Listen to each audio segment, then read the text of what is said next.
News पहुंचाएगा हर खबर आप तक।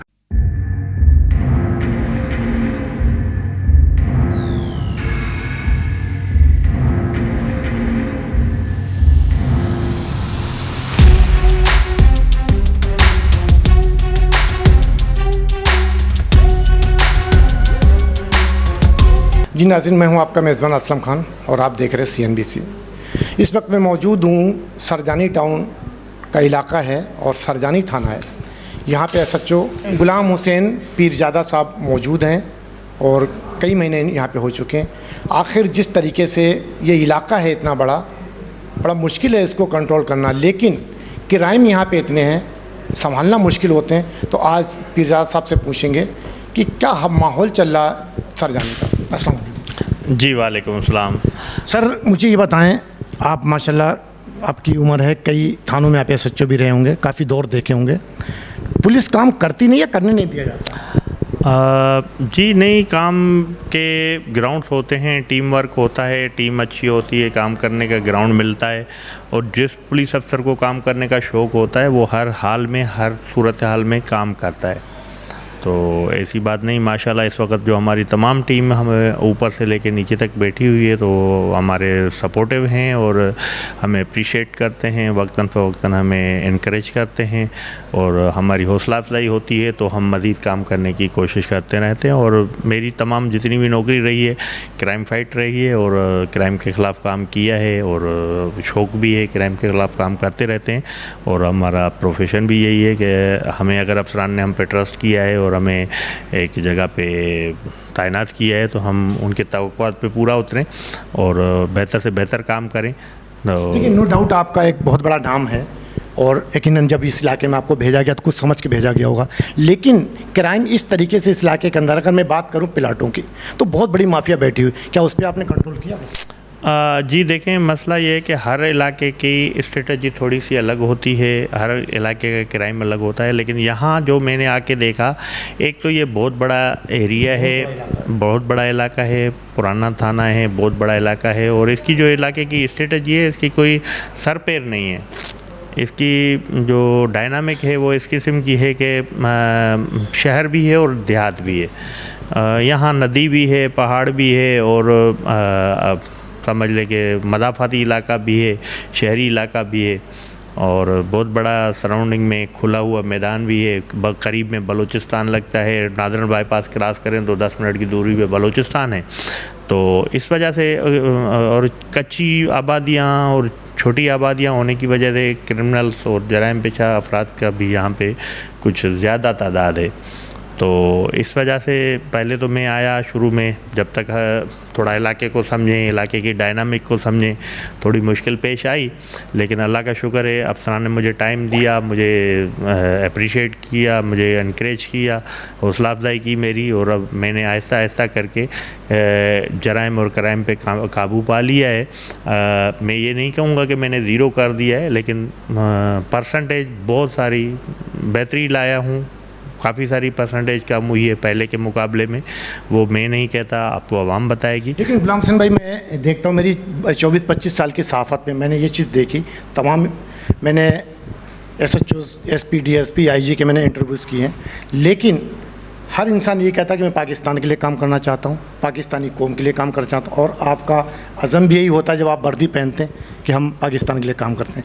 लेकिन सरजानी की अगर मैं बात करूं, कई ऐसे लोग हैं जो प्लाटों पे इतनी मजबूत माफिया बैठी और जब जाते हैं तो कहते हैं पुलिस इन्वॉल्व है, कहीं कोई पार्टी इन्वॉल्व है, तो इल्ज़ाम हमेशा आप लोगों पे लगता है। जी देखें, सबसे पहली बात तो ये मैं आपके तसल्जुल से ये बताता चलूँ कि असल मसला ये है कि ये हमारा काम नहीं है।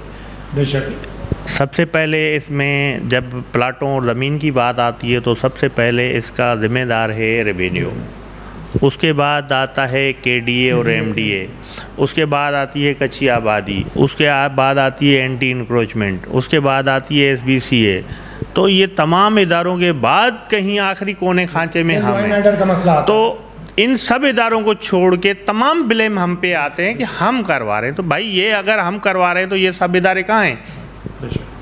हमारा तो इस चीज़ से कोई ताल्लुक़ नहीं है। बाकी रहा मसला ये कि मेरे यहाँ आते ही मैंने जब यहाँ देखा तो ज़्यादातर मामलात ये थे, और काफ़ी सारे लैंड ग्रैबर्स मेरे आने के बाद इलाका छोड़ चुके हैं, जिनको तकलीफ़ भी है, जिनको परेशानी भी है, जो मेरे जाने के दिन भी गिन रहे हैं, जो मेरे ख़िलाफ़ अक्सर व बेशतर कुछ जो है ना, मैं अभी कहूँगा कि साफ़ी नहीं है, लेकिन सहाफ़त का लोग लबादा ओढ़े हुए हैं सोशल मीडिया पे और लोकल मीडिया पे इस किस्म की ख़बरें चला के ये कोशिश करते हैं कि इसके जाने के बाद ही हमें स्पेस मिलेगा। लेकिन तकरीबन मैं देखता हूँ कि जो जिस तरीके से सहाफ़त का लापता हमारे, क्योंकि काली भेड़ें हर इदारे के अंदर होती, लेकिन चाहे वो सहाफ़ी हो, पुलिस हो या केडीए, कोई भी चीज़ हो, काली भेड़ें हर जगह मौजूद हैं, लेकिन उन पे कार्रवाई भी हो सकती। तो आप लोग जो 2 नंबर सहाफ़ी आते हैं, ब्लैकमेल करते हैं, उन पर कार्रवाई क्यों नहीं करता? देखें, मसला ये है कि हमारा जो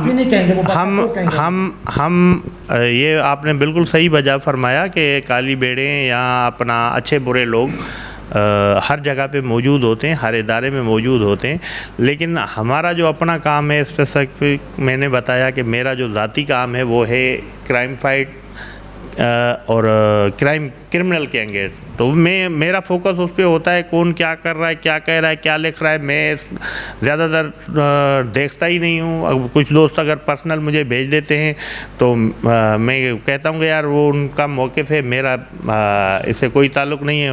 उनको ये लगता है ये लिखते रहे, मुझे इस पर फ़र्क नहीं पड़ता। मुझसे अगर कोई पूछता है या मुझसे कोई वजाहत मांगता है तो मैं अपना मौक़िफ़ दे देता हूँ।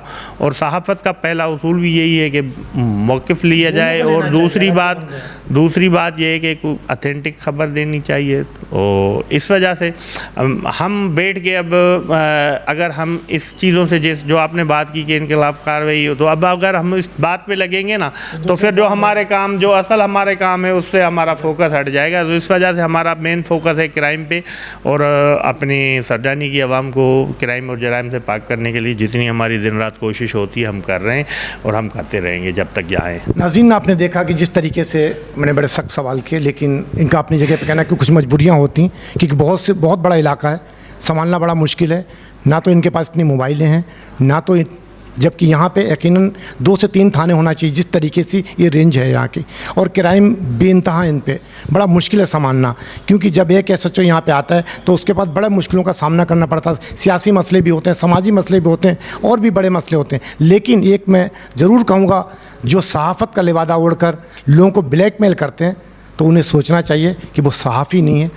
वैसे हमने जिस तरीके से कहा पीरजादा साहब ने कि लेकिन पुलिस में भी काली भेड़ें हैं, सहाफ़त में भी, लेकिन वो सहाफ़ी नहीं होते हैं, वो उन्हें हम भत्ताखोर कहेंगे।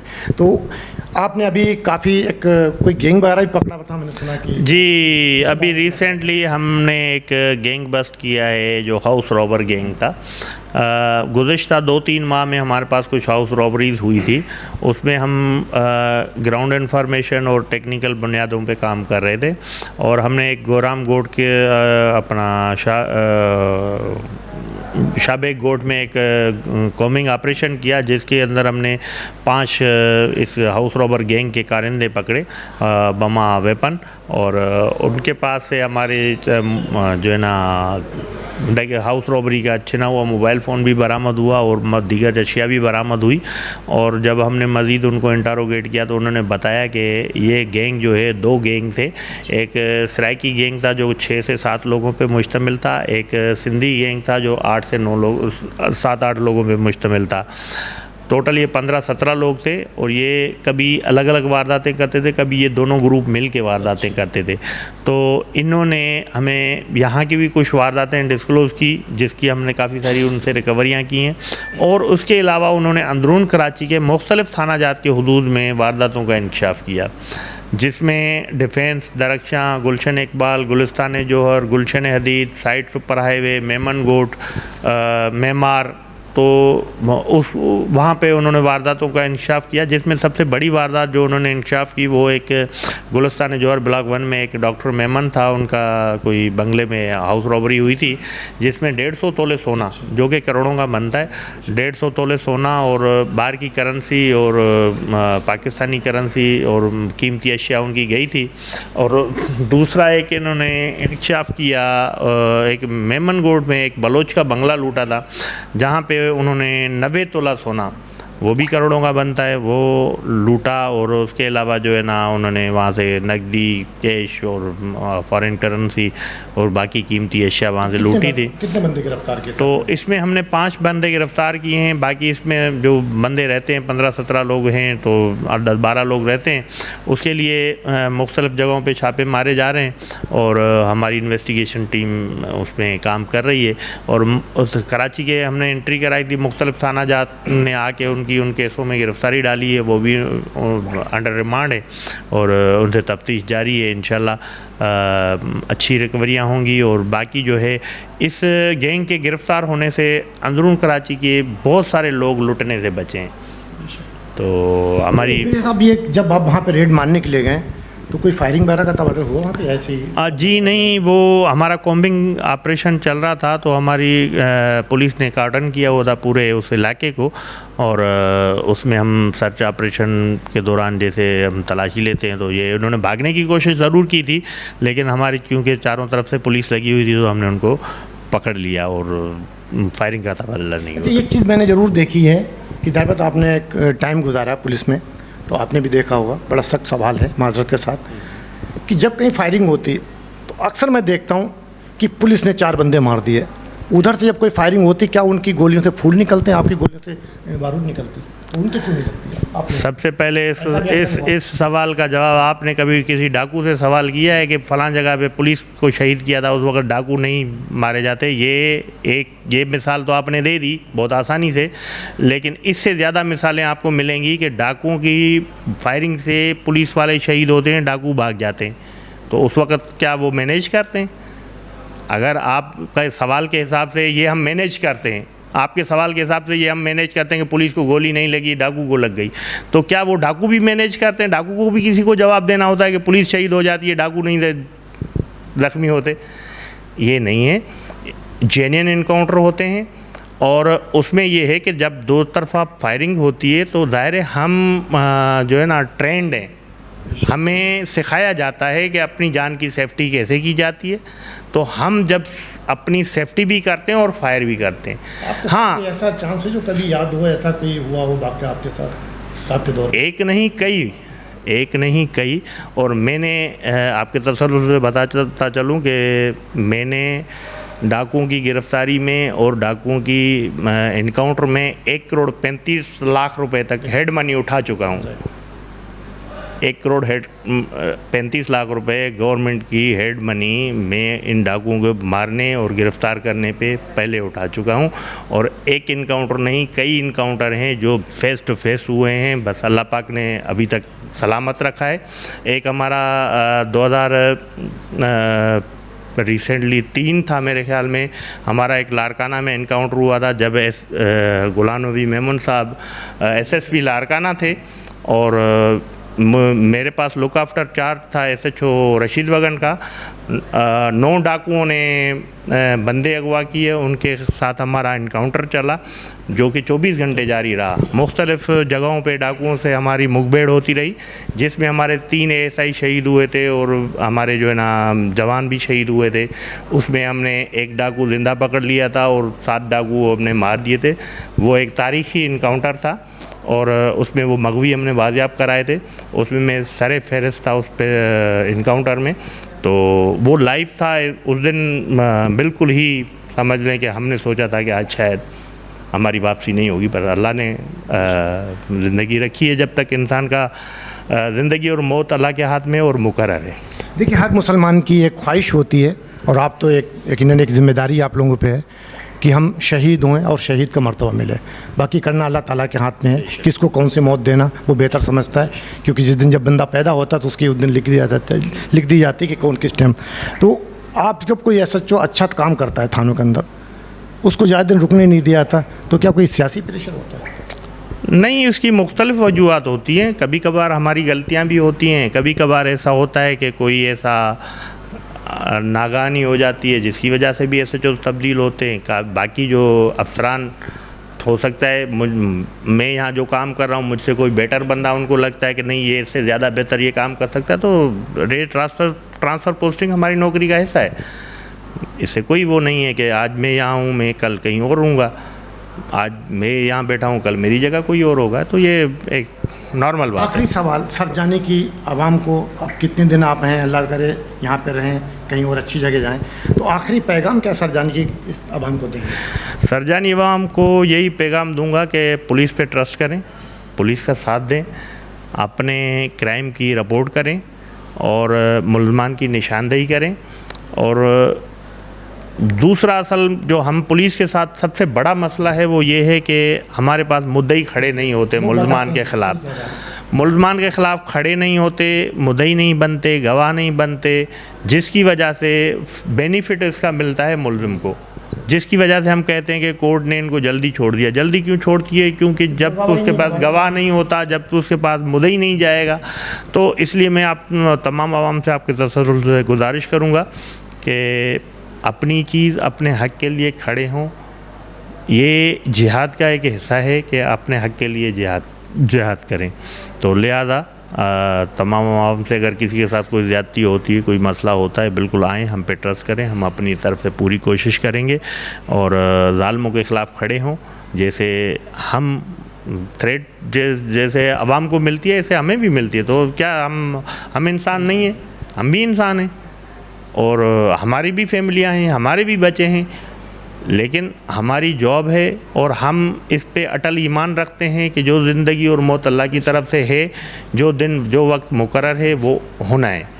तो आवाम से भी यही गुजारिश करूँगा कि क्रिमिनल्स के ख़िलाफ़ खड़े हों, गवाहियाँ दें, इनके ख़िलाफ़ आके कंप्लेंट कराएं, इनके ख़िलाफ़ खड़े हों, ताकि जब हम किसी मुल्ज़िम को कोर्ट में पेश करते हैं तो हम कहते हैं कि सर इसने 50 वारदातें की है, तो हमारे पास उन 50 मुद्दइयों में से मुद्दई या तो होता ही नहीं, या तो फिर कोई एक होता है।